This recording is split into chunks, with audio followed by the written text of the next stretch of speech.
Hello, everyone. My name is Stacy Dawn, and I'd like to welcome you to today's webinar, What's New in Performance and Capacity Management?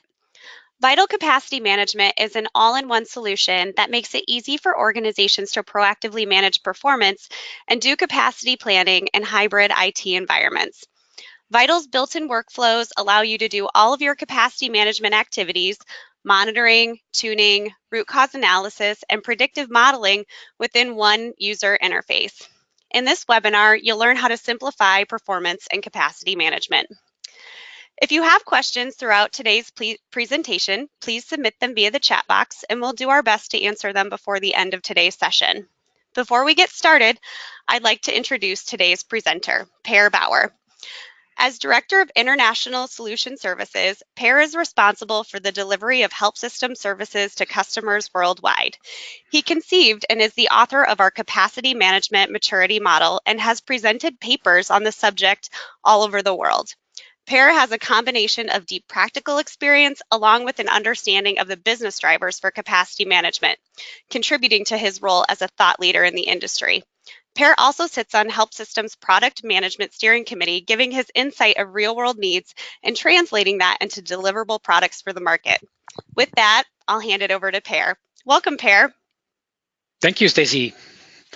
So, welcome everyone to today's session. The primary purpose or the primary focus is going to be around the new version of Vityl Capacity Management, version 2.3 that came out a couple of weeks ago. But since I realized that a lot of the people on this call are somewhat new to our solution, I'm going to start by giving a brief introduction to Vityl Capacity Management and what the solution consists of, and also going to do a very short and brief demo of some of the user interfaces and the workflows to get you all acquainted with that. And then we're going to spend some time talking about a couple of the main topics or main features of the new release that was released a couple of weeks ago. And then at the end, of course, we'll wrap things up with a summary, and that will also give you an opportunity to ask questions. So if you have questions throughout the presentation, please submit them via the chat box, and Stacy will pick those up, and we'll try to answer them towards the end of the session. Yeah, so with that said, let's move on. So to set the stage, so what we mean by capacity management. This may be a familiar view to some of you. For some of you, it may be a new perspective on how to do this. So capacity management is this fairly well-established discipline around performance management and capacity planning. So performance management is the art of, or the discipline of monitoring infrastructure for performance, so picking up metrics that describes how those components are behaving and how they are performing. That data is then used to do reporting and analysis and ultimately tuning of that infrastructure, in our case, servers and systems in your data center. It's a fairly tactical discipline most of the time, so it's mostly, or traditionally at least, has been mostly about reacting to events and trying to mitigate them, or try to solve those issues and do root cause analysis and try to solve the issues. The other end of the spectrum is the more strategic discipline of capacity planning. It's based on the same data, so you would use the performance monitoring data that you pick up in the performance management discipline, and use that data to either do trend analysis, so look at the historical data and try to extrapolate that trend into the future. For some technologies and some specific use cases, that's a very powerful method of doing it. But for others, like more complex applications and for compute devices, etc., it's more accurate to do modeling. So we do capacity modeling based on queuing theory, where we predict the outcome of different types of scenarios. So this is capacity management, and this is the space we're sort of operating in.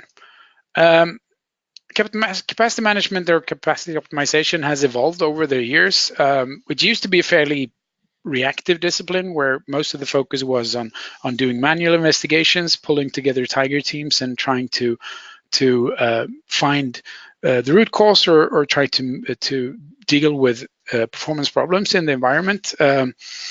Most of the people involved were experts in their field. They were, I call them contextual experts here. So people that has been around for a long time, they knew their application inside out. They were probably around since inception of those applications and knew exactly how to interpret and deal with performance problems. And a lot of the focus was on operative matters like getting access to the right data, synchronizing that data across different components, et cetera, et cetera. Not so much time was spent on more long-term strategic initiatives. Over time, the complexity of how we run IT in large enterprises has grown to an extent where this model is almost impossible. So the introduction of new technologies, like in recent years, cloud, before that virtualization and software-defined data centers, etc., keeps adding to the complexity. So when we add new technologies, we rarely remove any of the old ones. So the stack of different technologies is continuously growing. The scope of what we're doing, so we've divided things into smaller pieces and more smaller components, moving from single systems over to virtualized systems, or physical systems over to virtualized, over to containers, and chopping things up into smaller and smaller components makes the scope of what we need to manage even larger. Another thing that has changed over the years is the sourcing models. So what used to be primarily on-prem moved over to perhaps co-location, and then some of it was outsourced. Now we also have the public cloud services where a big part of new workloads are placed. So we need to federate all those different types of environments and include that into our planning exercise. And then, of course, the business impact of non-performant or non-available services. So in the age of digitalization and edge computing, etc., the impact on the business if there is an incident in IT is much more direct and much more in focus than it ever used to be. So all of those things together sort of makes it really hard to take that traditional approach to how to optimizing capacity. So rather than doing that, most organizations are looking for ways to do this. First of all, in a proactive fashion, so you can hopefully mitigate risks before they actually hit the system or hit the user experience or results in some sort of lack of availability of services, etc. In order to keep up with the pace and the scope, you need to automate a lot of this. It needs to be more workload independent. You can't afford to have, or you can't find people that can keep control of everything anymore. So you need to have this automated analysis going, which is workload independent and can assess the health and risk in your environment without necessarily understanding every single piece of your application and exactly what it's used for. Doing all this also hopefully frees up some time to take a more strategic approach to how you do capacity planning. So thinking more about things like how to better capture business demand, to know what to plan for, how to better allocate costs across the organization to make your customers or your consumers more careful about how they allocate resources, et cetera, et cetera. So introducing more strategic initiatives into the capacity management process. So this is something we had in mind and something we were, considering when we designed Vityl Capacity Management. So when we designed it, we had a number of high-level objectives that we wanted to achieve. So first of all, we wanted to have a simple and intuitive user interface because we believe that now and in the future, there will be a wider set of people involved in capacity management. It's not the discipline of experts anymore exclusively. So there will be developers, there will be business users, etc., that will be asked to do their own capacity planning, and they need to be able to use the application and understand the results in order for it to be effective. It needs to deliver useful insights out of the box, so the return on investment or time to value needs to be shortened. Even though a lot of organizations are unique in some aspects, there's still some basic fundamental needs in terms of capacity management that are similar across all organizations, and those things we want to do in a very easy, out-of-the-box fashion so that you can get the benefits as quick as possible, and you don't need to spend weeks or months setting the solution up and getting it to work for you. It needs to be scalable and extensible. Ever-growing environments, more complexity, etc. The solution needs to be able to grow in line with that. And then we want to provide this as a single package so that you can use it for all your different purposes, all the way from the more tactical, reactive performance management up to the strategic planning part. And it should be easy to move across those different functions that you need to use as a customer. So if we look at Vityl Capacity Management, what the components are. So the backbone of this is a data management and analytics layer where we acquire all the data from the different monitoring solutions, the different components that are being monitored, and then we transform that raw data into information or useful insights through different levels of analytics. On top of that framework, we have 4 different components. We have a component called Key Performance Indicators, which is a tool that is designed to bring you or make you aware of different health and risk issues in your environment. So it's basically going to highlight those systems that are either right now are having performance or capacity problems, or where there is a risk in the coming 6 months that there will be a health or health issue. So trying to predict that and try to communicate that in a simple way so that you can be made aware of those issues. We have Performance Monitor, which is our troubleshooting tool where you get access real time to all the data that we acquire. You can drill down to process level and look at exactly which processes, which applications were causing the problem. You can work with real-time data as well as historical data, giving you, access to all the different metrics, performance metrics that we collect. We have Capacity Plans, which is the tool for planning and resolution. So basically simulating different type of what-if scenarios or predicting the outcome of different what-if scenarios like growth, migration, etc. And then to make the picture complete, we also have a solution called Automated Analytics, which is basically a dashboarding and reporting solution that allows you to create custom content based on the data that we acquire, and then you can automate those dashboards or reports and schedule them to be executed at a interval that makes sense for you. It's basically meant to extend all the other 3 components with custom content, because we know that no matter how good a job we do at providing those out-of-the-box features and components, there's always going to be a need to report on things in a slightly different way or group things in a different way, etc. So all the different types of analytics that we do in the other components are stored in our database and are exposed to our APIs, so we can pick those up through automated analytics and create custom reports and content around any type of analytics that we do. So this is Vityl Capacity Management in a nutshell. I thought I'm gonna show you very briefly what the product looks like. It's not going to be a full demo. It's not going to go very deep. In the interest of time, I'm going to keep it very short and very high level sort of, but at least it'll give you some level of understanding. So I'm going to refresh here because I may have been logged out due to inactivity.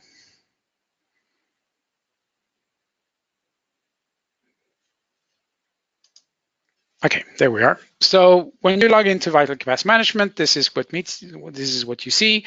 So you have the components here that we talked about. So you have the key performance indicators, you have performance monitor, you have capacity plans. So if we start with key performance indicators, it's basically a simple way of assessing a large group of systems, bringing your attention to the few ones that needs attention. So for each of these groups, there's a number of systems underneath. At the group level, we give you an indicator how many systems there are that are unhealthy and how many are at risk. If you then drill down into each group, you'll find that there's a, for those, in this case, 5 systems that are part of this group, there's one system that has an immediate problem. It has been unhealthy for the last 24 hours, basically every single hour. It's CPU bound problem. So if we were to do anything with this system, we would probably go to performance monitor and investigate why the CPU load is so high and what process is causing this and how long has this been going on, et cetera, all those things that you need to do to deal with the problem. For the next system here, there's no immediate problem, but since we don't find an immediate problem, we also do a projection of future risk. And in this case, we see that 4 months out from now, we predict that there's going to be a shortage of CPU again. It could have been another resource. We also do a evaluation of or assessment of I/O resources, disk space, memory, etc. So it could have been, it's a coincidence that it happens to be CPU in both of these cases, but it could have been another resource as well. So in this case, it's in the future, so it's not immediate. We don't necessarily have to do something about it right now. If we want to find the solution to this and we want to remove the problem or remove this future predicted problem, we'll probably go into capacity plans and create a plan for this and find out why this is, what are the processes that are causing this CPU shortage, and what do we need to do about it? Is it a matter of assigning more resources to a VM? Is it about adding more physical resources to a host? Is it about moving one of those VMs off the system to free up some resources, etc.? All those things can be done. We'll show that later when we get into capacity plans.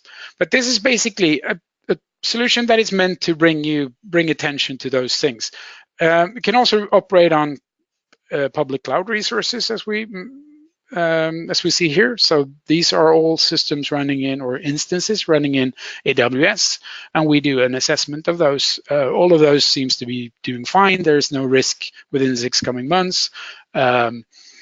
But just to show that this is not just for on-prem, physical and virtual, it could also be for cloud-based resources allocated in the cloud.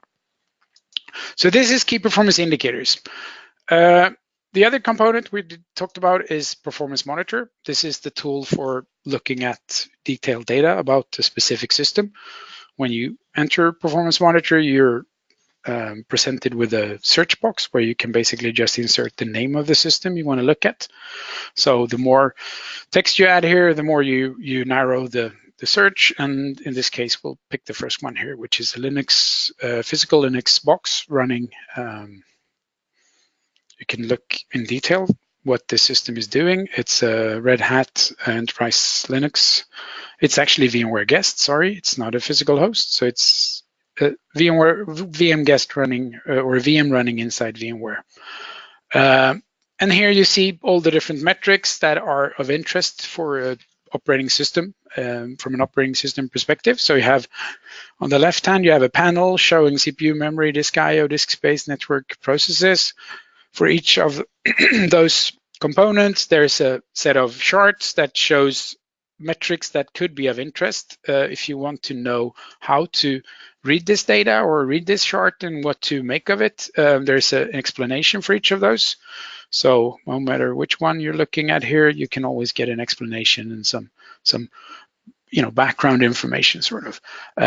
You can look at the process data, as we mentioned. So we also store the snapshot of what processes were running at a certain time. So if you have a high level of utilization, which we don't have in this case, but if you had a high CPU, for example, you could sort these by CPU and see which one is actually causing the problem, and try to identify why that is, and if that has been if that is a pattern, or if it's a sudden behavior that could be explained in some way, etc., etc. So basically, any type of investigative work here. There's also a detailed view where you can look at this data from you can create your own charts. You just pull in the metrics that you want to look at. You can use different time periods. You can switch from historical data to live data. Live means that the new data comes in as it becomes available. So in this case, we're using a 1 minute sampling frequency. So we'll get a new data point every minute here. But you can also go back as far as 30 days. You can use the calendar object to move back, weeks and months back, depending on how much data you've stored. But it's basically your windowed into the data that we control with our data acquisition layer. And then the last component we're going to show from here is the capacity plans. Capacity plans is this tool that allows you to build or evaluate different types of what-if scenarios using queuing theory. So you can create a plan that includes an increase in demand, so a growth scenario.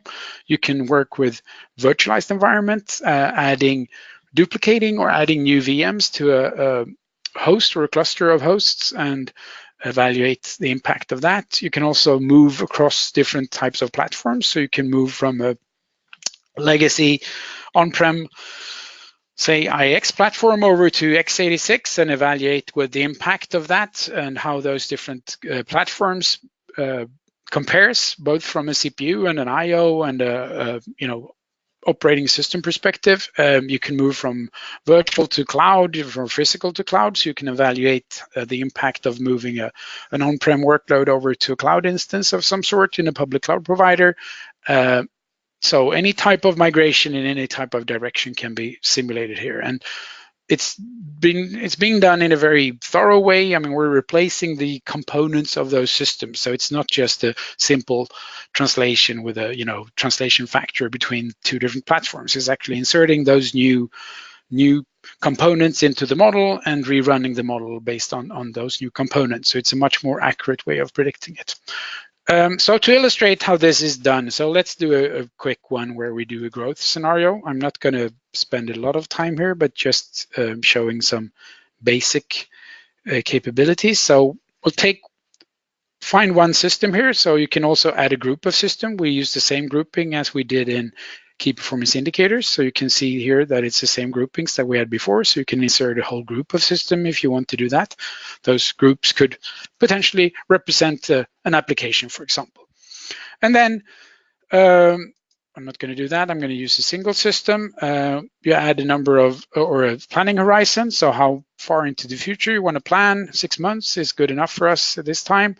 This application goes out and tries to find a representative time slot to use. Since this was a ESX host, it has identified that there's 15 VMs running on this host.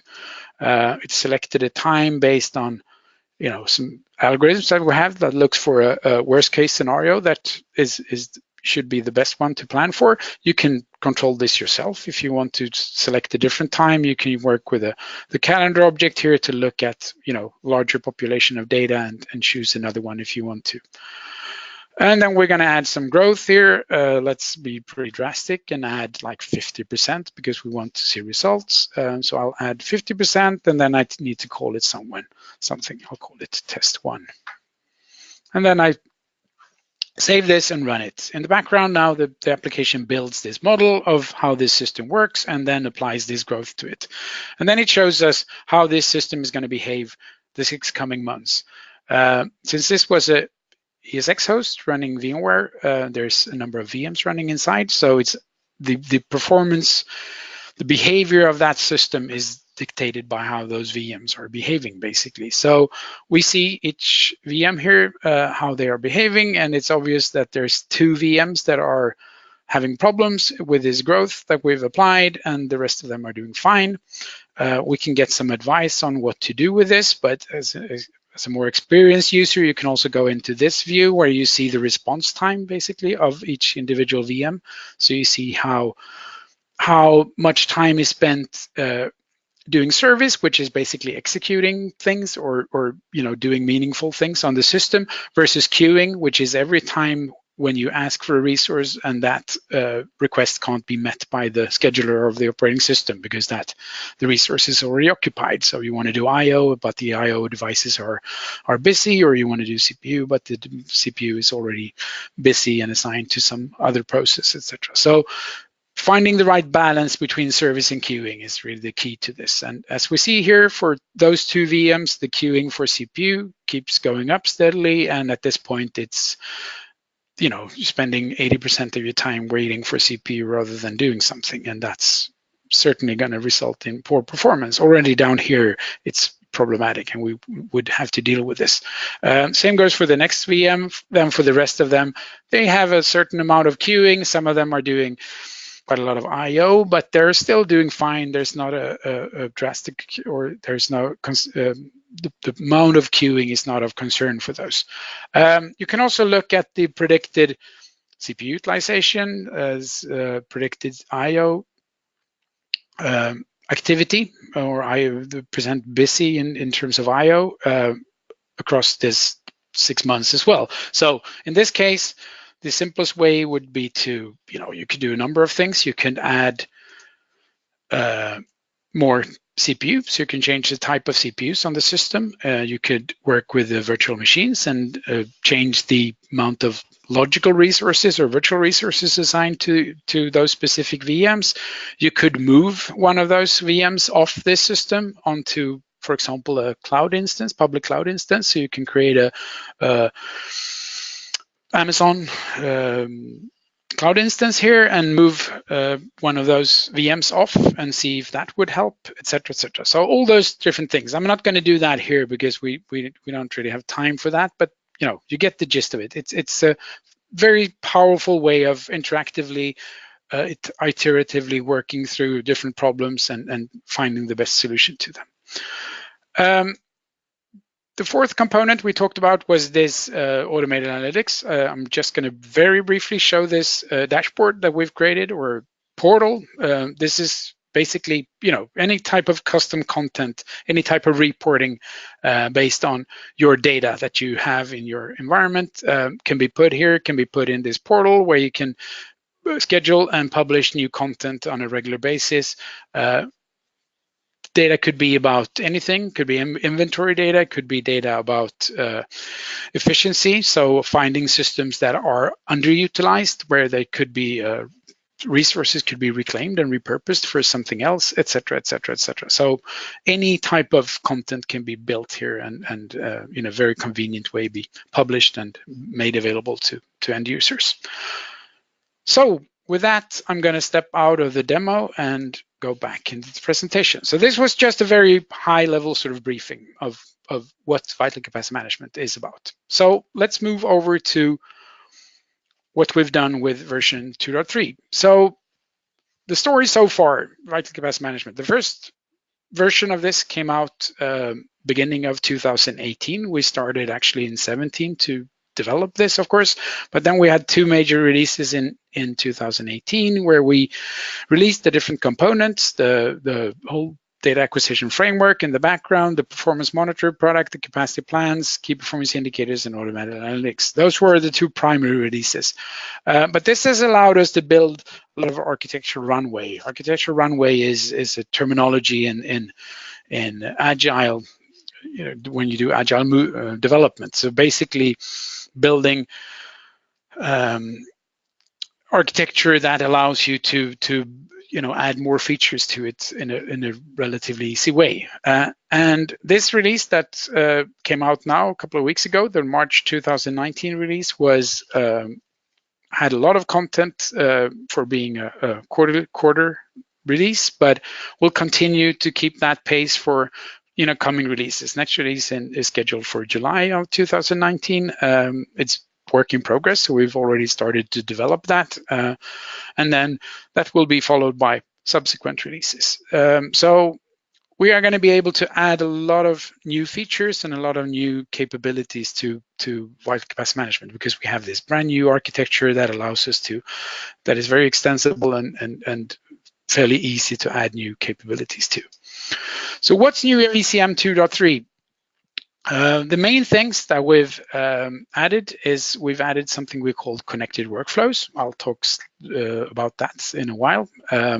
We've added some data acquisition capabilities. So we've added native VMware integration. We've added AWS integration out of the box. We could do those before, but we've re-engineered them and made them better aligned with the VCM framework.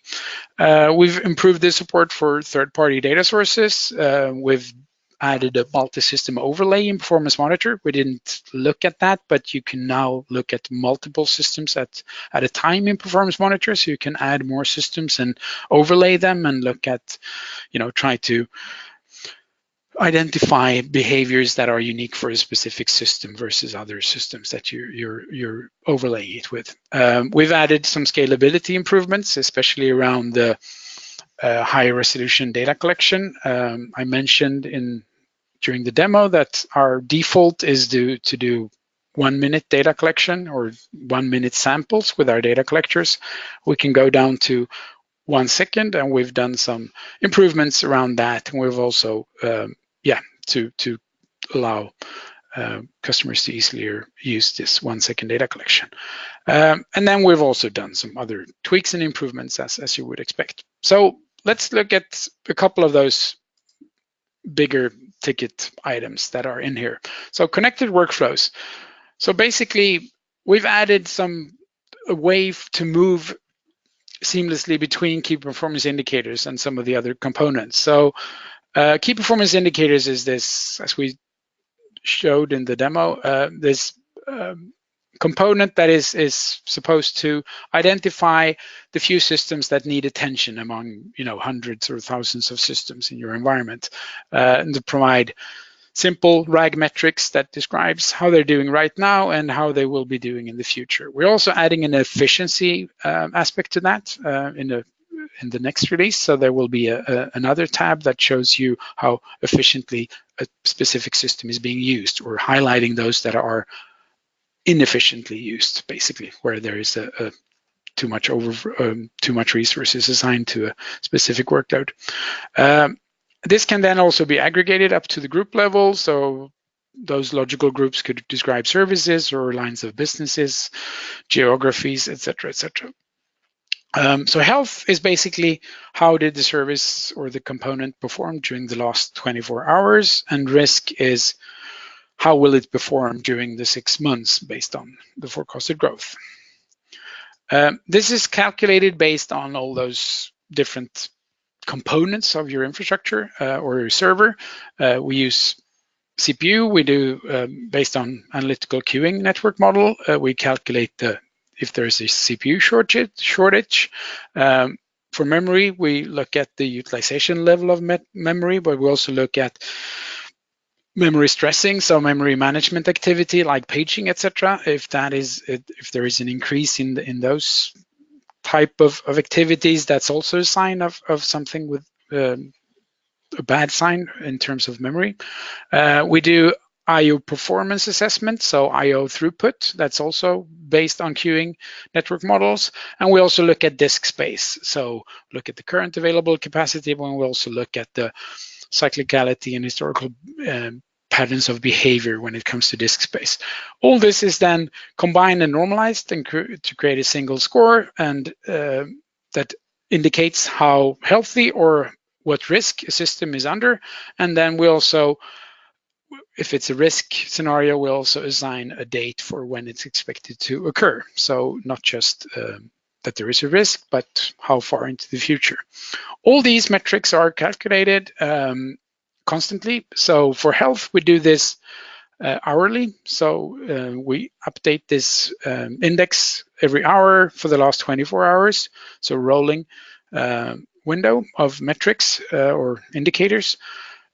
For the forecast into the future, the 6 months into the future, we do this on a daily basis because it doesn't make sense to do that on an hourly basis since it's 6 months into the future. But that is constantly being updated, and then it's presented in the format we saw before. So you get these indicators for every hour or for future months, how they're doing.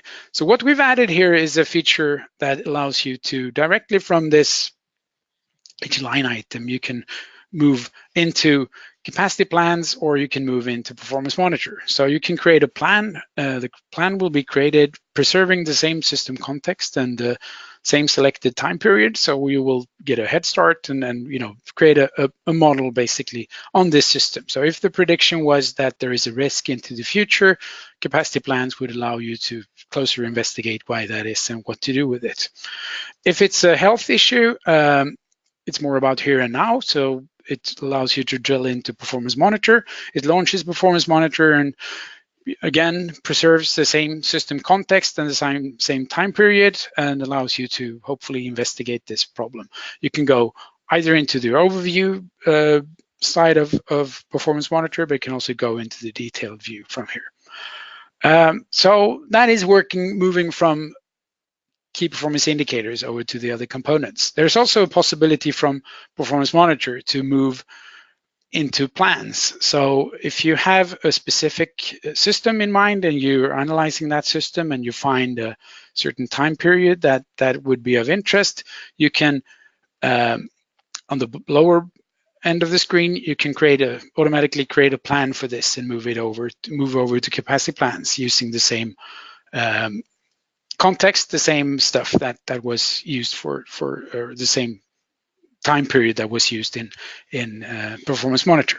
So it's a convenient way of moving across these different components and allowing you to do a better simple assessment of different capacity issues. So the intent is to bring these closer together and allow you to seamlessly work and move between those different components. The next thing we're going to talk about is the data acquisition features that we've introduced in version 2.3 and highlight those. So for those of you who aren't familiar with Vityl Capacity Management, it's based on a set of standard components from Apache. So we're using Apache Cassandra NoSQL database as our permanent store. We use Apache Kafka for real-time event streaming or real-time streaming of data. So our data collector writes data to the Kafka stream, which then transports the data and ingests it into the Cassandra database in real time.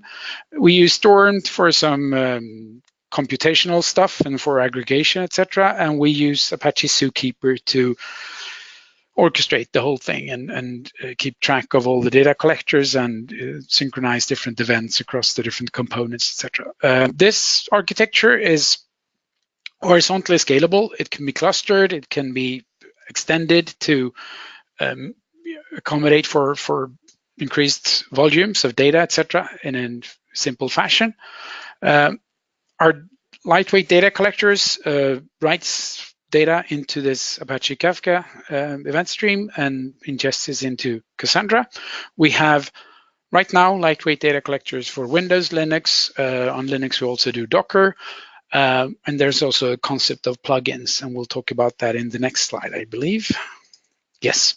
So our data collector is very simple. It's a single binary running on the system. The binary pulls data from /proc or from PDH on Windows. It's as low a footprint as you possibly could get. It uses data that is being produced by the operating system libraries anyway, so it's basically just consuming data that is there anyway, and then puts the data on the Apache Kafka stream. All the data, all the communication happens from the monitored system. So the monitored system writes the data to the Apache Kafka stream. It also pulls configuration data from Apache Zookeeper on a regular basis. So if there's a reconfiguration, that will happen instantaneously for that data collector, but it's initiated from the collector side, not from the central side. The data is sent in a JSON format, so it's plain text basically. The good thing about that is that you can easily extend the the data collector. Out of the box, the data collector collects a certain set of metrics that we know that we need from a performance and capacity perspective. But if you happen to have other requirements, or if you have a custom developed application that produces certain metrics that would be of interest to you, etc., you can write a plugin that puts this data into a JSON format of, that is we have defined with the same, labels, etc., in the JSON format, and then put that on the same Kafka stream, or our data collector basically takes this, runs this script, and puts the data on the Kafka stream. So it's a very simple way of extending the default metrics that we collect. It's all managed by Zookeeper, and you don't need to touch the local system. At some point you need to put that script or that source that creates the JSON data. It could be a PowerShell or a Python script or a Perl script or whatever. But after that, you manage everything from within Vityl Capacity Management. So that is the lightweight data collectors. But we also know, or we recognize, that a lot of customers and companies are already up to their necks with data collectors and monitoring solutions. So we also accept third-party data collectors, of course. So you can integrate those through either through the data store that they have or that they maintain. So you use JDBC or ODBC to get to that data using SQL queries. You can use REST APIs. Most tools nowadays provide or expose all its data through REST API, so we can pull the data from there. We can use other methods like, custom SDKs, etc., that those tools may provide. That data is not stored in our database. Rather than doing that, we federate this data. So we basically forward the data through our framework and serve it up to our applications or our user interfaces on demand. So every time the UI or a report asks for a specific data set or a data point, we go out and fetch the data from the source. This allows you to avoid duplications. You can, keep the data at the source, and you don't have to duplicate the data. We've also added a third way of doing this in the most recent release, where we have out of the box, we provide federated access to CloudWatch. In the next release, we will have Azure Monitor. We also provide federated access to VMware, because VMware also maintains this data store of performance data in vSphere vCenter. And rather than offloading that data and putting it into our database, we use the data at the source. There's also a light green arrow there, as you see. We can still store the VMware data in our database as well, so you don't have to federate it necessarily, but we'll talk about that more in, I believe it's next slide. For those of you who are customers of TeamQuest from before and are using our AX and Oracle data collectors from the older products, you can also federate those, of course. So if you have performance data for AX and Oracle, those can be integrated, or out of the box, we provide a way to integrate those and make those visible side by side with all the other metrics. Eventually, we will probably build new native data collectors for AX and Oracle and provide those as up in this left-hand corner instead. But until we get to that point, you can rest assured that we'll provide or allow you to keep on reporting and monitoring and do performance troubleshooting, etc., on that data from IX and Solaris. And then there's an API on the other end of this where we expose the different metrics that we collect, and that API is used by our user interfaces, but it can also be used by third-party consumers to use the data that we either collect or federate, and becomes this single way of getting to all the data. As we mentioned, what's new in version 2.3 is that our preferred method of bringing in VMware monitoring data is now to do a federation of the vSphere database. So that would then, bring all this data through and serve it up to performance monitoring, key performance indicators, capacity plans, and automated analytics. We still have the option to do it the old way, so we can offload the data from VMware on a 5-minute interval and store it in a Postgres database, and then federate this Postgres database. This creates basically a copy of the vSphere database that you can use. Alternative B gives you full control of all the data, of course. So once you've offloaded the data from VMware, you can control aggregation and retention of that data completely inside Vityl, as opposed to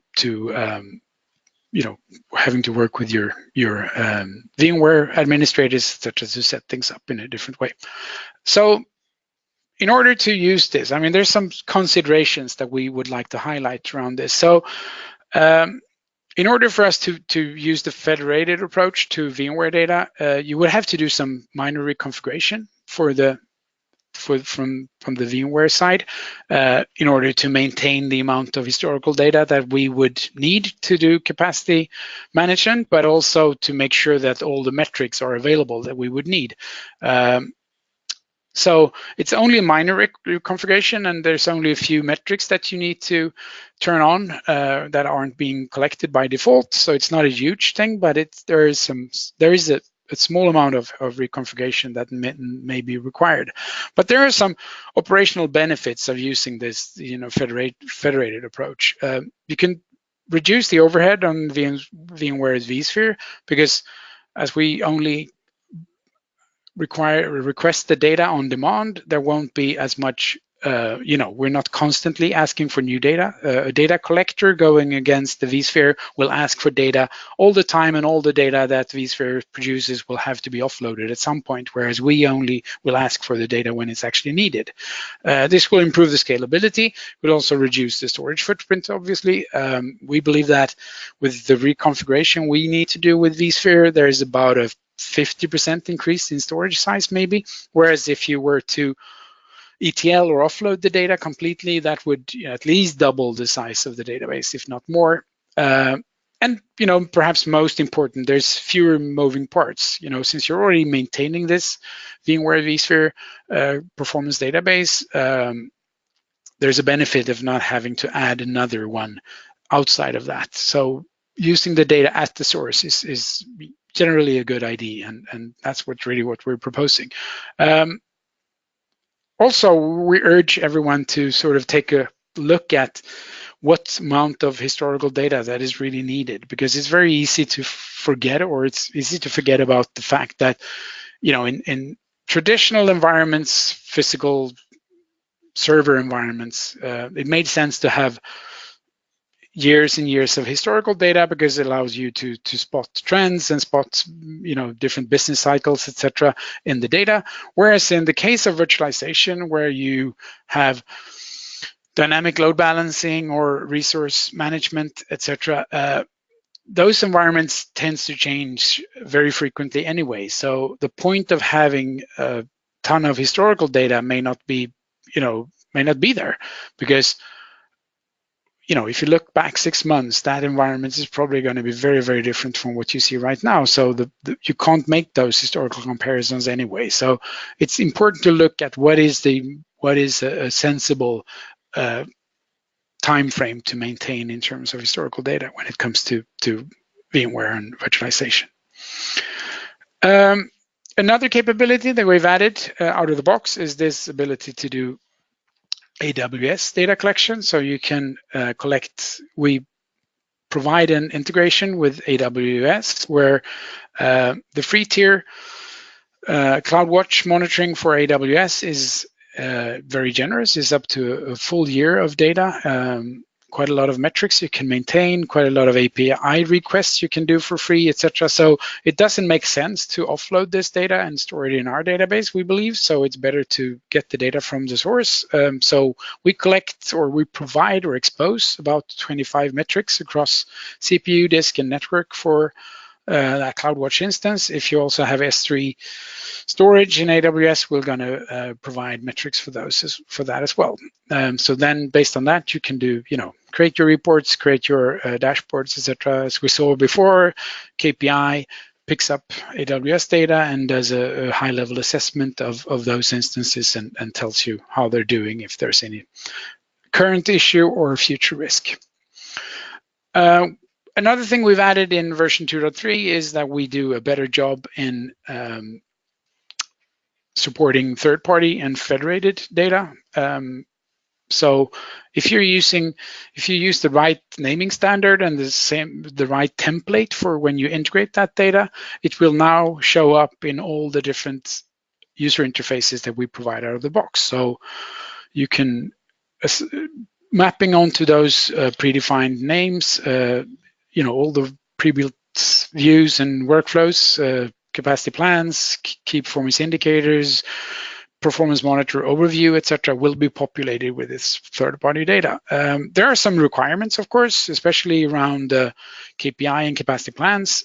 We need a certain set of metrics in order to do our job, and those are clearly defined, and you need to find those in your third-party data source and map to the right metrics on our end. But as long as you do that, it works, and you can do build capacity plans based on data from any other source, as long as that source provides the metrics we need.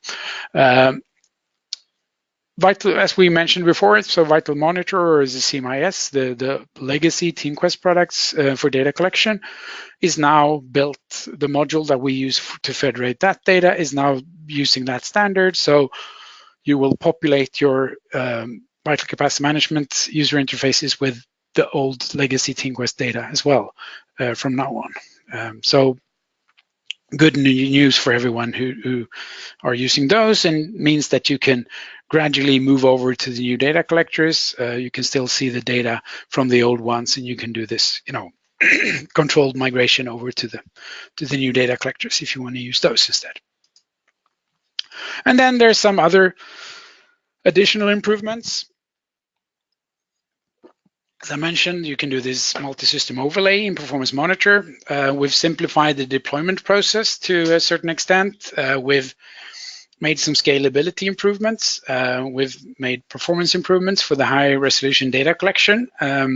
Watch this space, because there's more things in the plans for that. So in the next release and the release after that, there will be even more improvements regarding this high resolution. So high resolution in our world means that it's data that is more granular than a snapshot a minute. So going sub-minute basically in your data collection. We also have a 3-node reference architecture in order to scale up to 15,000 systems. You need to split the different components across different nodes. As we mentioned before, we have this clustered approach. You can, put your the different components on different systems without any problem. And then we've added some stability and usability improvements overall in the product, as we mentioned before. So to summarize this before we move into questions. So Vityl Capacity Management is this common data management and analytics framework. There's 4 different user interfaces that allows you to make use or interpret that data. So you have Performance Monitor, key performance indicators, capacity plans, and automated analytics. The whole idea is that we should have these shared capabilities that are available to all those different components. So we use the same infrastructure monitoring data across all of them. So once you've integrated with a data source, whether it's our data collection or it's data coming from another solution or another tool, it's all available across those different components. The predictive analytics is also shared, so the capability is shared across those different components. Key performance indicators are using it. Capacity plans are, of course, using the predictive analytics. You can also use the results of those tools in automated analytics, so you can create your custom reports around different what-if scenarios that you've simulated, etc. So all that data is available across those different user interfaces.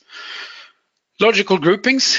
So if you extract TeamDB or service catalog groups, that allows you to group your infrastructure into services or applications, etc. You can do that across the different components. We saw in key performance indicators that we use those groups, of course, but you can also do it in capacity plans. You can use it in automated analytics. In the coming release, we will be able to do it in performance monitor as well. So that grouping is then shared across those different components. There's also a demand calendar component coming in next release. So it will be the first version of the demand calendar will be released in July of 2019. So that's basically one common place to store information about future business demand that should impact the way you create your plans or the way you do key performance indicators, etc. So you can put them in a timeline, or assign it to a certain week or a certain month in the future, and when you get to that point, or if you build a plan that includes that time period, those demands will be populated into the plan automatically. You can override that, of course, as a user, but it will be a reminder of future things. So the idea is to use this demand calendar and perhaps integrate it with project management tools like Jira or Rally, etc., where you have plans for new applications or new demands that are going to happen in your environment, and then you can automatically integrate those and get reminders about those when you do your planning. So this is an overview of what Vityl Capacity Management basically brings you. So I think we still have a few minutes for questions, if there are any. Stacy? Yeah, we do. So thanks, Per. That was a really great overview of Vityl Capacity Management. And I'm just so excited to see what our engineers have been able to develop and deliver in such a short amount of time. So quickly, before we jump into questions, I am going to pop a question up on the screen.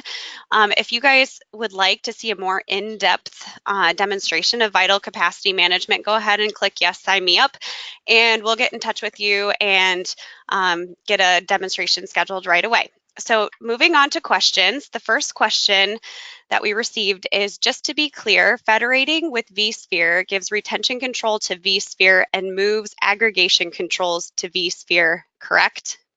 Yes, it does. But we have a very granular template for how to set up vSphere. So we actually provide support for how to do that. You can actually accomplish those reconfiguration changes from within Vityl if that is an option for you, but it's very well documented, and exactly which metrics and how you need to configure it. So we have very good experience from in-house, when we've done it. So it works, but yeah, you hand over control of that over to the VMware admin team, I guess. Yes. Okay, great. The next question that we have here is, how can Vityl Capacity Management help in migrating to public cloud? Yeah, so as we saw, in capacity plans, you can do this transition from physical or virtual environments over to public cloud providers. We also have, that's the sort of the more detailed scenario when you want to be 100% in control of a specific application or a specific VM that you are careful about moving over to public cloud. We also have other solutions that we built in automated analytics, where you can do more of a bulk assessment of a whole cluster or a host with multiple VMs running on it, and based on the performance data that we have, historical performance data, we assess the right amount of resources that is needed in the cloud. So making sure that you don't, if you have an over-provisioned environment internally, that you don't move that over to the cloud. The traditional scenario of lift and shift, where you basically just look at the attributes of a VM and then try to find a cloud instance that corresponds to that. That means that you're going to move all that potential over provisioning or extra fat over to the cloud, and you'll pay for that every month. Rather than doing that, we do a on-the-fly assessment of each individual workload and try to find the smallest suitable cloud instance for that. So there's plenty of different ways we can do this. Okay, great. So we are running out of time. So if you happen to ask a question and we didn't get to you, we will make sure to get back to you with the answer to your question. So thank you very much, Pear, and a special thank you to everyone who attended our webinar today. As a reminder, the event recording will be emailed out to all of our attendees here today. And we thank you so much for joining us, and we hope you have a great day. Thank you, everyone.